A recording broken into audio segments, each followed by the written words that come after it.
Thanks for listening to Uncle Sam's Soccer Podcast, keeping you up to date with the latest in American soccer. And don't forget to subscribe.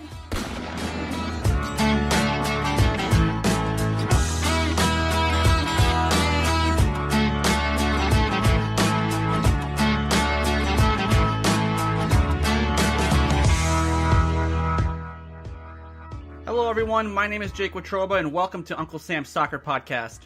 On this week's episode of the show, Steven and Armand welcome Joseph Lowery of The Athletic. For segment 1, the boys talk all things US men's national team, from Gregg Berhalter to names to watch in the January camp. Be on the lookout for segment 2, which will be available Tuesday, as the impact of the MLS Super Draft is discussed and whether or not youth can win in MLS. Please make sure you follow the show on Twitter at UncSamSoccerPod. Make sure you subscribe to the show anywhere you get your podcasts, and make sure to leave a review for the show. Now, let's get to today's show.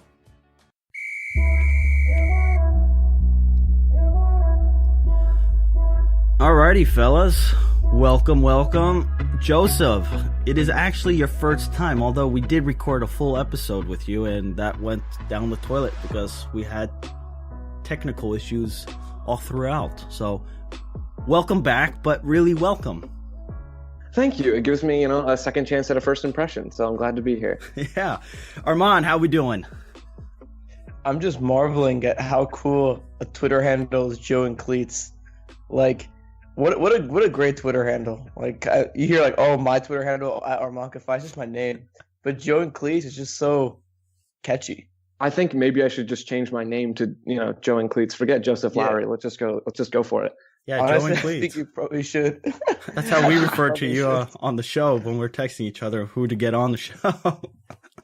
Anyway, let's talk about this training camp and the U.S. men's national team. And Joseph, I know you had written something about Pulisic going to Chelsea, but give us your take on your expectation, what the signing means. Well, I think at this point, it's a pretty low-risk move for Pulisic, especially because he's not really playing for Dortmund right now. So if he was going to move, and it really did seem like he was going to move at the end of the season, it's probably the timing is good. And I think he has the potential to fit pretty well for Chelsea. He's comfortable basically across the front three, under a striker. Chelsea's manager doesn't really play with the central attacking midfielder, but he does like to rotate his wingers inside. And so I think Pulisic, he's flexible, he's young, he can be probably molded into, the style of attacker that Chelsea wants. So I think if he can find a way to get on the field in the Premier League next season, it could work out pretty well for him. Yeah, I mean, I'm just nervous that being 20 years old, being the 27th most expensive player in the history of the sport, third most expensive player under the age of 20, behind stars Mbappe and former teammate Dembele at Dortmund, third biggest transfer in Chelsea history. There's some expectations on this young guy, and we had Brandon Busby of the London Blue podcast coming on. There's some mixed feelings among Chelsea fans. I think the biggest upside to Pulisic is the fact he's only 20. He's 20 and he's American. I think those are the two biggest upsides. I mean, because we've seen Pulisic at his, I don't know if his peak is the right word, but when he's playing consistently and he puts on good shifts. I mean, we've seen with the national team at a more central position, but with Dortmund has obviously been more of a winger, and he's played very well in, some big matches, including some matches in the Champions League. My only thing is the price tag, to be quite honest with you. I think that's the thing that's making people kind of, okay, like, is he worth it or is he not? But I mean, I'm gonna keep saying what Busby said in the last podcast. It's not our money, so why should we care? But in terms of value, I'm not sure if he's worth $73 million at this moment right now. Wait. You have a problem with the amount of money Chelsea played for the player? Now, that sounds familiar. Why? I said that the final episode of 2018. I said, be careful with the price tag, because the price tag is going to dictate the expectations on this youngster. Exactly. And it's gonna dictate that. And figure out, wow, he's not worth $73 million. I think I said at the end of you go listen to our last podcast, segment 3 of our Pulisic special. I said that if he's a consistent starter, this is a huge win for Pulisic and a huge win for U.S. soccer. But is a consistent starter good enough for $73 million? The thing is, we know the amount of money getting thrown around for players. I mean, it's just inflated. Yeah, and to jump in, I think Pulisic's price tag is going to follow him around, and it's unavoidable at this point. And that's every player, though. So if he becomes a solid Premier League starter, then I don't think we'll really look back at this transfer and say it was too much. But the expectations are going to be high for him, and fans are going to, expect certain things from him because they paid $73 million for him. And don't forget, Chelsea is going to make a lot of the money back in jersey sales alone. I mean, we know how Ronaldo quickly made up a lot of the $100 million that Juventus spent, or Paul Pogba when he moved from Juventus to Man United. I mean, jersey sales do a lot, and the marketing ability now for Chelsea Football Club in the United States is endless. The sky's the limit, especially around Christian Pulisic. Just wait for the commercials to come out. Now, Pulisic said something really interesting, and I think this is a statement that I think should be worth noting. Now, I'm reading from an ESPN article just a couple days ago, and Pulisic doesn't believe the lofty price tag and the bigger spotlight will increase the pressure on him to perform for the national team. He says, I don't think so. I think we can put some more pressure on some of the other guys now. I understand my role in the national team. I have to show these guys the way I've been around for a while. Now, guys, what do we make of this quote? Because I think this is an interesting quote. What is he doing with this pressure game here? This quote, actually, I'm not really sure what he's talking about. I mean, I don't disagree, right? I don't think necessarily that this transfer puts any more pressure on Pulisic. He's still the face of the national team, and he has, again, high expectations. Fans expect a lot from him when he puts on the national team jersey. So I don't think moving from Dortmund, a big club in Europe, to Chelsea, another big club in Europe, really is going to change that too much.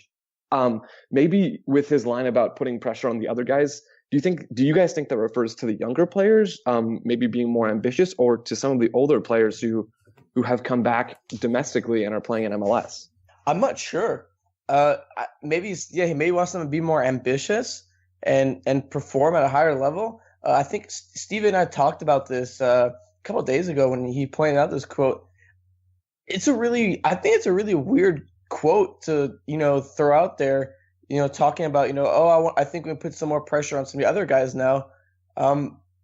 It's such, why is that included in there? I feel like it's a really interesting little bit that's kind of like, okay, like, hey, like there's no pressure on me, but everyone else, they have a lot more pressure to, become better. No, Christian Pulisic, first off, I agree. The pressure won't increase for him to perform. This guy almost carried the U.S. to a World Cup. That's as much pressure as you can get at this point. I'm not sure who he's referring to, Joseph. Steven, what do you think? I'm not sure. So I think there's different ways to take this quote. I wonder if it's his young age and just the lack of leadership right here. I think the proper way of saying this is, I don't think the price tag follows me around with the U.S. men's national team. I'm one of 11. We're going to, everybody has their role. We know the failure happened 2018. There's a new regime coming in. We're going to pick up the pieces and we're going to build momentum going forward. I think that would be a better statement. The pressure, it's like, maybe he feels too much pressure and he wants the other guys to feel it. Maybe he's calling out the media for not putting enough pressure on other players and he has all the spotlight. Remember, in 2018, when they failed to qualify for the World Cup, I'm sorry, but the media was soft. Bruce Arena took a lot of the blame, but at the end of the day, it was about the 90 minutes spent on in Trinidad and Tobago against a B team, and they couldn't get another goal. So maybe it's the pressure on players, especially the ones in MLS. Get your ass to Europe. Yeah, and I think I'm going slightly against what you were saying there, Stephen, but I don't have a huge problem with the quote. Maybe it could have been phrased a little bit differently.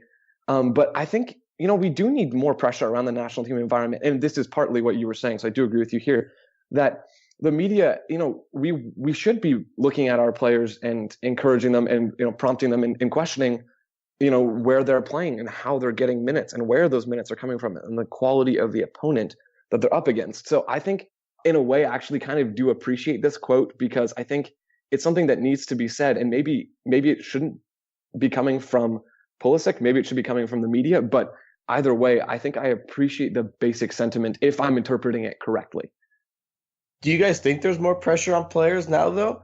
I feel like maybe not as much, but I feel like there is a little bit more pressure on some of these younger players to leave and not go to MLS academies and instead, go to maybe like the Bundesliga. I think the Bundesliga, we saw Tyler Adams go there, and yeah, but he spent time in MLS. I don't think MLS is necessarily the wrong first step to take. I think if you can get on the field before you're 20 and play regularly, absolutely. Now, if you're a Josh Sargent, yeah, absolutely go to Europe.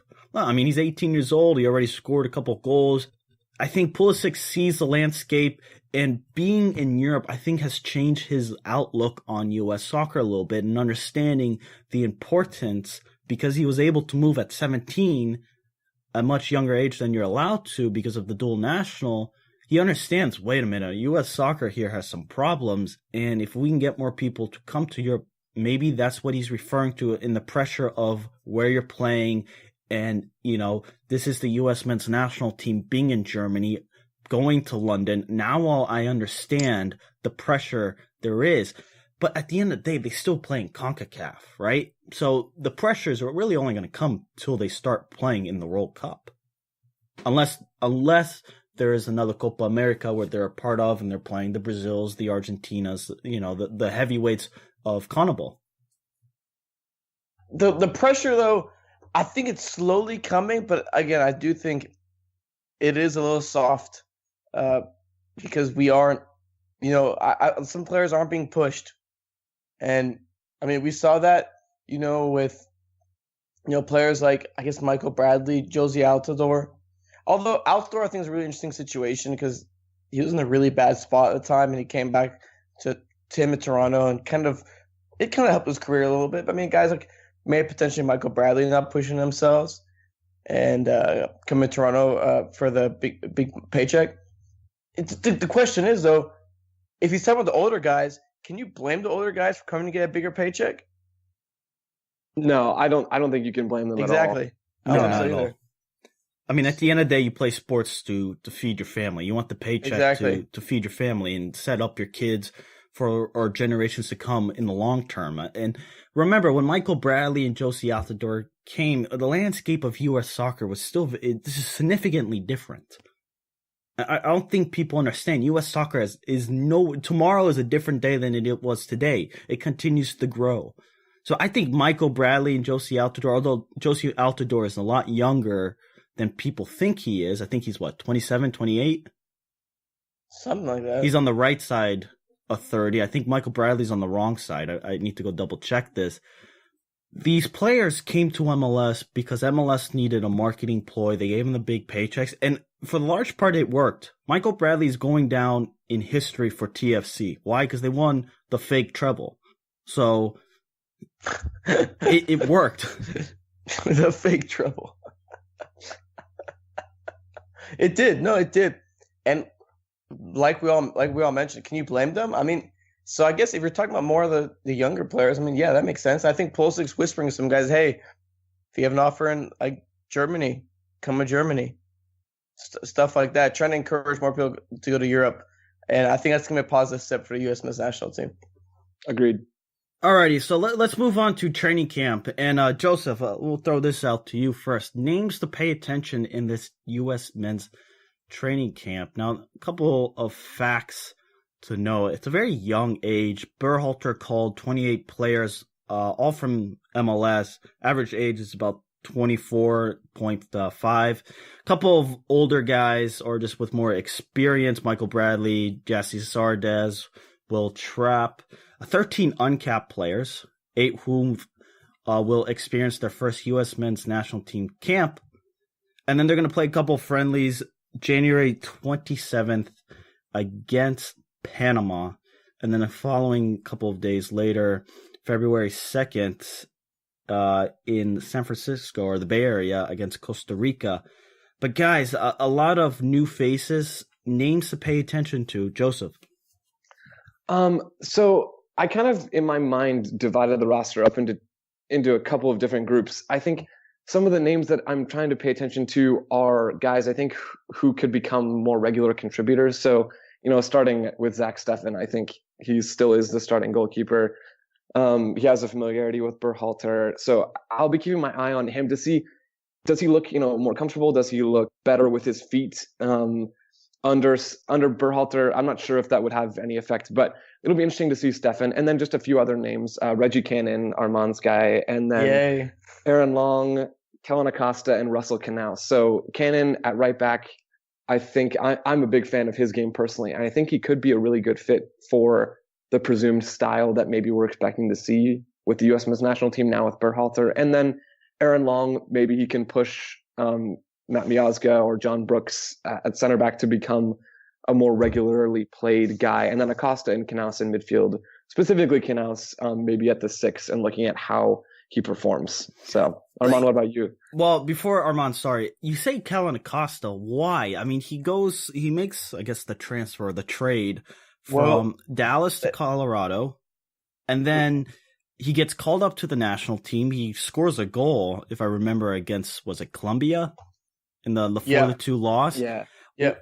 Has Kellen Acosta, he's at the age of 23. Is he going, is he getting maxed out here? Like, is he going to be an MLSer for life, or is there still a chance that he makes the move overseas and it's just kind of finding the right team for him? I think Acosta probably is an MLS player at this point. And I don't necessarily think that that's a bad thing.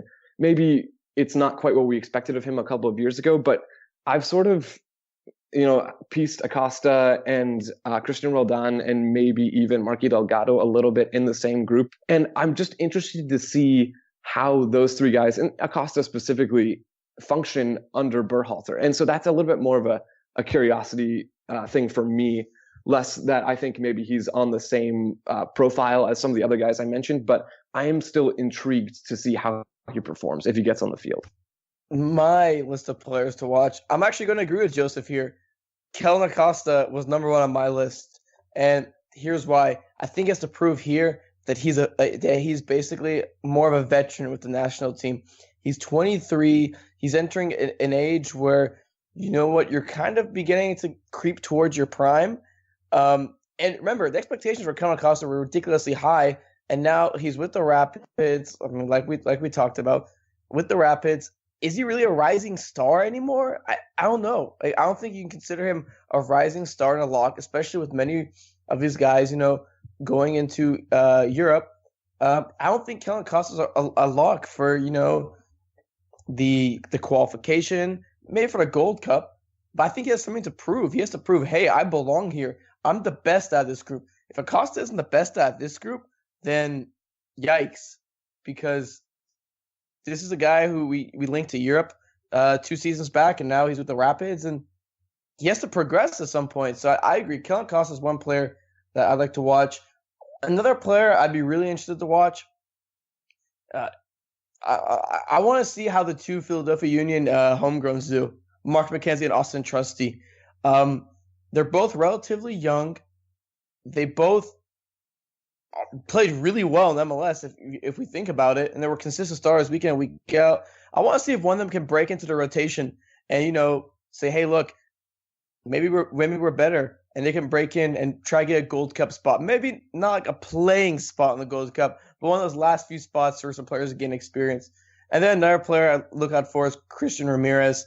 A lot of people talked about him playing with the U.S. men's national team and how he would help us forward. I think it's the most goals across all American leagues since 2014. You have to fact check me on that one. I just read a tweet a couple months ago, so it prompted me to think that. And, give some competition to Giassi Zardes. I think the U.S. men's national team was lacking some good forward play, and I think Ramirez would be a welcome sight to see. Giassi Zardes is 27 years old. Just looked that up. He's older. Hey, I mean, he has some experience. Former outside back too. Considering that he went to Columbus, he scored 19 goals. He was 5th or 4th tied in MLS scoring as far as just goals alone. He's familiar with the coach. That has to have a big leg up. Now, my big name, I think, has to be Michael Bradley, just to know what experience is he bringing and will that translate into the future? Because we have all these youngsters, not only here in MLS, especially in Europe. I mean, you could probably build a starting 11 just based on what's in Europe alone. Stefan, I don't know how you want to count him as still MLS based because he's on loan for another 6-7 months before he actually makes the transfer to City. But you have a great squad right now just building in Europe. How's that going to push out some of these MLS players? But Michael Bradley, does he have a future? I think, remember, he still has the stigma of captaining United States to utter failure. And that's not going to leave him. I mean, those boos that ring around MLS lasted for a very long time. I will not forget that. And remember, Ibrahimovic joked around, I don't know, maybe he was very serious about this, how Michael Bradley looks like a philosopher when, he just needs to shut up and play. I think Michael Bradley, maybe I just can never get over the quote over lions and lambs or whatever it was, Armand. Sheep, lions and sheep. I just can't get that out of my mind. And I just wonder if he really has a future. Like I said, he's on the wrong side of 30. And you have all these kids coming up. Why not just build a team that's not going to just play for the Gold Cup, play for 2022, but play for 2026? Build it over a period of time. And I think Michael Bradley can easily just be cut out of the picture. Maybe. I've got a question for you guys about Michael Bradley. Go ahead. I'm interested. Do you think the experience and the potential leadership he provides to this group, specifically this group in January camp, do you think that's a positive thing or is it a negative thing? I would go positive, and you know what? And I would even say this: if Michael Bradley, is he 32? 31. If 31. So in 3 years he'll be 34, 35, give or take. I would love to see Michael Bradley in the 2022 World Cup squad. But not as a starter, as someone that you can bring off the bench to help you see out a result, to, provide that leadership, with 10 minutes left in the 75th, 80th minute, you need to get a result. You bring in the closer, Michael Bradley, come in to set up shop and kill the game. I would love to see that. And I think the experience does help these guys because Michael Bradley, when I talked to Reggie Cannon about his, first cap, with National, he specifically, I think, mentioned Michael Bradley as a guy who gave him experience and, helped him with his transition. I think it's important, especially maybe for a guy like Knaus, who's probably going to be playing the same role as Bradley. You get that leadership, you get that, or Will Trapp, who I think has been playing more of a Bradley-esque role under Dave Sarakan. Oh, I mean, that's Dave Sarakan, so you can take it with a grain of salt. But these guys, like, Michael Bradley has experience in the World Cup. Like, let's not forget this. This guy was really good when he was at Roma. I think his experience does help the team. And like I said, I'd like to see him on the 2022 squad if he doesn't retire. Well, maybe I'm Mr. Negative for the show, but after the Gold Cup, I highly consider him just cutting him out. Just let the young guys grow. Let them gel. Let them fail together. Let them grow. But this is a new generation. Berhalter shouldn't really look to the past. He should look to the future. And expectations is to win the Gold Cup. They're probably guaranteed a final, right? But even if hopefully, but I don't know if it's necessarily a bad thing for Berhalter to select, an under 26, under 27 squad and be like, this is the team for the future that you're going to watch them, have some growing pains, but it's going to be consistent. And you want to have a base where you can sprinkle a couple of new faces every year that come through the ranks and let them fill in. But you want Pulisic to be the next leader. Michael Bradley can only hang around so much. So I see your point, Armand, but I wonder if the more strategic move is to be like, here's our next captain. He's going to lead us for the next 8 years rather than have the captain armband be just, thrown around from players every couple of years because there isn't one true guy. Maybe it's Pulisic. I just don't know if he has that leadership capabilities that, we see. I mean, Messi is a real good captain. We know that. I think on Bradley, I'm right in the middle of the two of you, trending more towards Steven's point. I don't see a huge issue with Michael Bradley being in camps like this one, and maybe even in March when that one rolls around, to provide that leadership that Reggie Cannon was talking about, maybe that individual assistance and experience. You can talk with some guys on the team about, his time playing, whatever that looks like. But I'd rather, Armand was saying, maybe in 2022 we bring on Michael Bradley to close out a game. I'd rather that guy be Tyler Adams, and I'd rather Tyler Adams be starting. Specifically. I would like an Adams to start or something like that. But I think the importance of sorry to interrupt you, Joseph. No, the you're importance good. of a vet just coming at the bench. I think it's a little bit understated. We saw Jeff Lorenowitz, guys, play a huge role in Atlanta winning MLS Cup, and I think it's a little understated because he just read the game well with his positioning.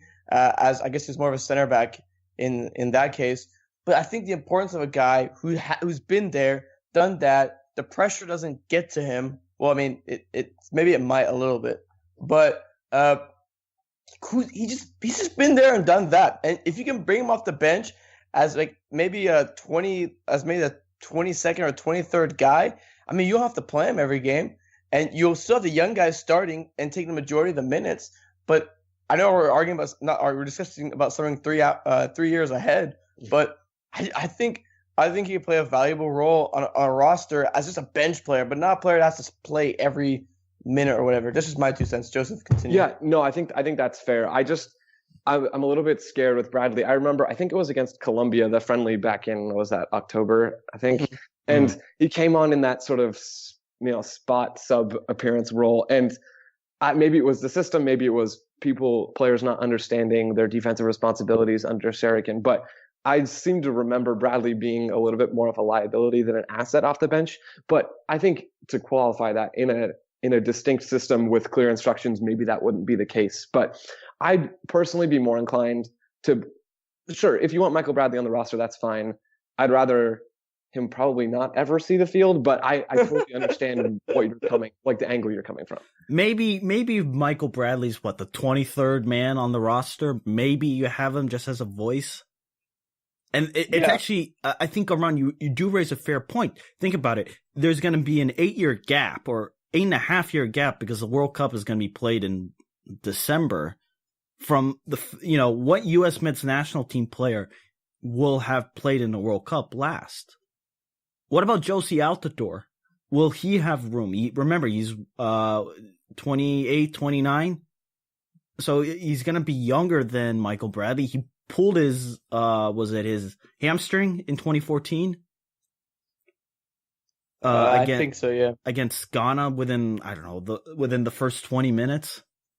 So does he have the experience? I don't know. He didn't play it out. Michael Bradley might fill in that experience level, but use the Gold Cup, and then you got to sign up the U.S. men's national team for other competitions or create a new competition that allows for further development and better competition. The Gold Cup is it's something that people look at and be like, how is this helping the U.S. men's national team? They don't have the opportunity to play in CONMEBOL or in UEFA where it is grinding results every time you play a friendly because you're playing against nations of equal or higher stature than yourself, especially if you're, a smaller nation. Guys, I've got the solution. Okay. Let's just bring, it's not complicated. Let's just bring, what's his name? Oh my goodness. Oh, there we go. Let's just bring DeMarcus Beasley, Yes. 2022 starting left back. I think that's all. Jesus, man. How old will he be? Like 40? Man, I'm getting old. I couldn't even remember his name. That guy's still around. I know he's still playing really good too. Like for a guy his age, Yeah, no. I'm on board, Armand. All right, I'm on board. You got me, Joseph. You got me. Tweet at us, Unc Sam Soccer Pod at Joe and Cleats. Do you agree Marcus Beasley should be the starting left back in 2022? But moving. Please don't. Send all your hate mail to Joe and Cleats. Yeah, welcome to the hate mail segment. If you hate my Michael Bradley take, you can send your hate mail to at Joe and Cleats. I'm just trying to take the heat off. But biggest holes or flaws in this U.S. men's national team, and you can maybe talk about it in the January camp, or you could just talk about it as a whole. What does Berhalter have to worry about most here? And Armand, let's begin with you. I would say defensively. Look, DeAndre Yedlin does play in Newcastle, but I'm not 100% sold on his play. I don't think he's a competent left back yet, right? He starts week in and week out. We just said this last week. I mean, yeah, I said that it's great for him, but I'm just still not sold on him. He's made a few errors for Newcastle, and I think Reggie Cannon could sweep up and take that spot, but I think that's also my Reggie Cannon bias kicking in. So because we hit our FC Dallas quota for today, so we just hit that. Thank you guys. But I mean, look, John Brooks has struggled to stay healthy. Miazga, remember that Matt Doyle tweet where he talked about how Miazga would be better than John Stones? Yikes! That didn't pen out as well. Hot take police. You're Hot arrested. take police. You're under arrest, Matt Doyle. And left back, I think there's Anthony Robinson who's getting a lot of minutes, and he has this weird tendency to try to use his pace when he gets beat to make up for it. So he'll get beat and then tries his pace to catch up, and that usually doesn't work when you have a guy like Neymar on your side. So I think defensively, like Berhalter, I think this is a work cut out for him, and if he can, there's a lot of good players coming up. I think Aaron Long also has a shot at trying to get some minutes there. But I'm a little bit more worried defensively, but I'm also very negative when it comes to the U.S. national team. So I think you copied off my notes, Armand, because I think I have almost exactly what you just said typed out about DeAndre Yedlin and the left back spot as well. I'm not sold on Yedlin either, especially not just because he's maybe not been great for the U.S. over the past year or whatever, but I don't know that he's a great fit for how Berhalter likes to play. I don't think Yedlin's he doesn't bring a lot of value on the ball. He's got pace and he can get wide and stretch opposing defenses out, but he doesn't have great passing ability. You see Harrison Afful for the Crew, and I feel like he's a real asset in that system with the ball. And I'm not sure Yedlin brings that. And then on the left, I'm really interested to see how Greg Garza does in this camp, because I think that actually might be a winnable spot. I think Anthony Robinson has potential, and I'm not saying we should give up on him by any stretch, but you're playing a World Cup qualifier in Honduras. Maybe that's Greg Garza that you want starting at left back. I don't know, but I'm intrigued to see him. Are you worried about where the goals are coming from? I know defensively that's a big flaw. I know defensively we have issues. And it's weird to think that the United States has had issues defensively, because historically it seems that's position, or that's kind of the area of the field that we're more solid in. And it's always been offensively, the creativity. Where's that going to come from?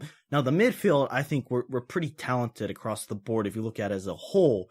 Now, this is oversimplifying it, but where are the goals coming from? Because we don't have a consistent 1-2 punch. Is it Bobby Wood? Is it Jesse Sardis? Is it some of the young guys? Sargent, Weah? What are we doing to produce goals? What is going to get into the back of the net? And is Christian Pulisic under Berhalter going to play more centrally, where he's going to be that 10, or is he going to be more of that, that winger, that 7 that flies up and down the pitch? So, Joseph, correct me if I'm wrong, but Berhalter ran a 4-2-3-1 of sorts? Yeah, mostly 4-2-3-1. Yeah, with Higuain with more of a free role, Zardes up top, and then Santos and I guess Miram on the wings, and the fullbacks kind of booming up and down the pitch, right?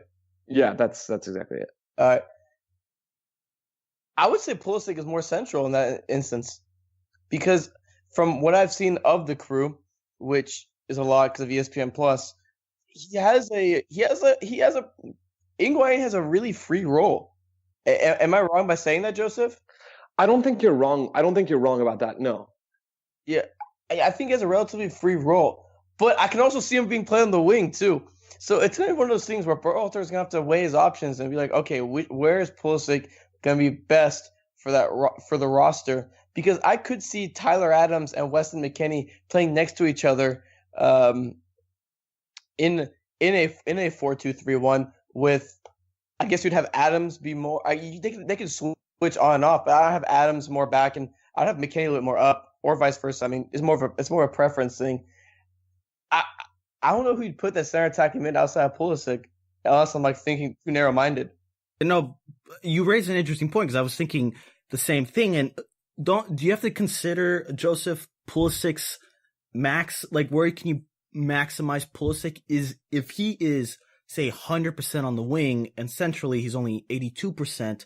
Do you take the 82% of Pulisic's max potential over the 100% where he's comfortable on that wing?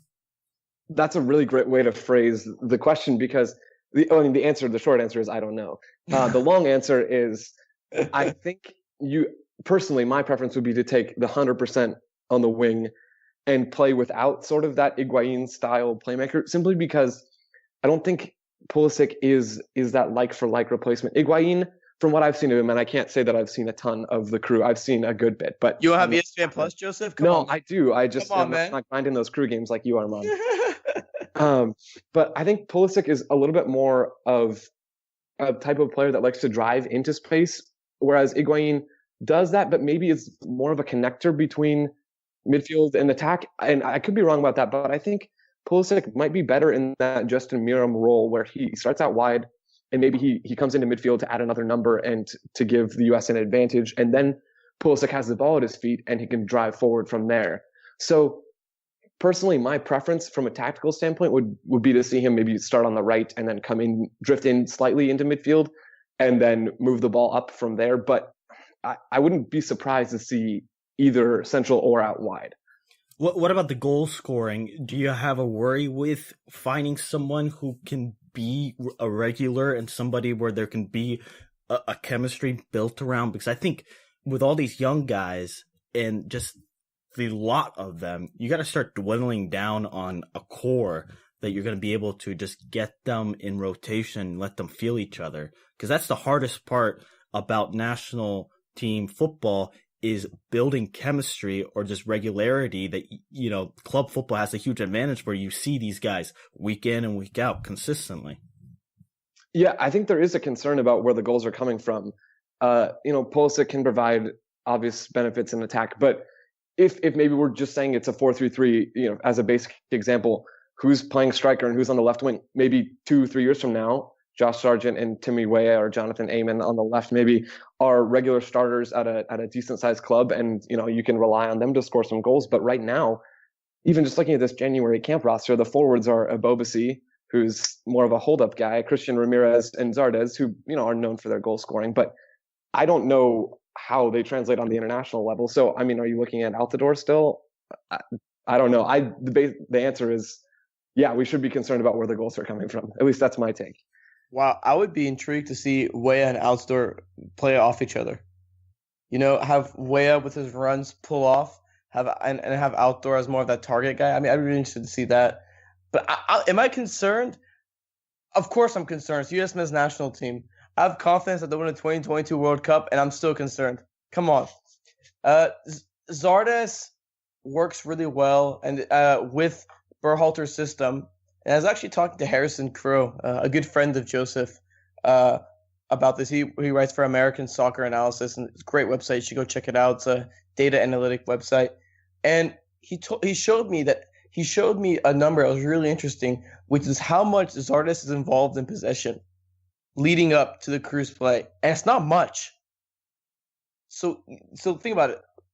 In Berhalter's system, Zardes is not involved in the possession as much. He's just there to score goals.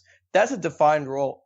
And I think that's why Zardes, I think, is going to have a little bit of a head start over everyone else, because he played that role that Berhalter gave him, not perfectly, but pretty damn close to it. So, I mean, in that role with Berhalter, I would say Zardes is a good fit. I'm not that concerned, but in this camp, okay, maybe a little bit, because they don't have Pulisic. Well, just saying.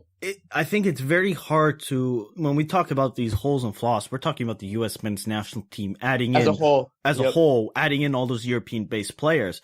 You can't really make much of the flaws and holes in this January roster because it's a training camp. You're going to pick players to get experience to introduce them to the national team and see where they are in their development. So it's complicated with the U.S. men's national team. We have a coach. We'll see how it is. I mean, these two friendlies coming up, can we make much of them?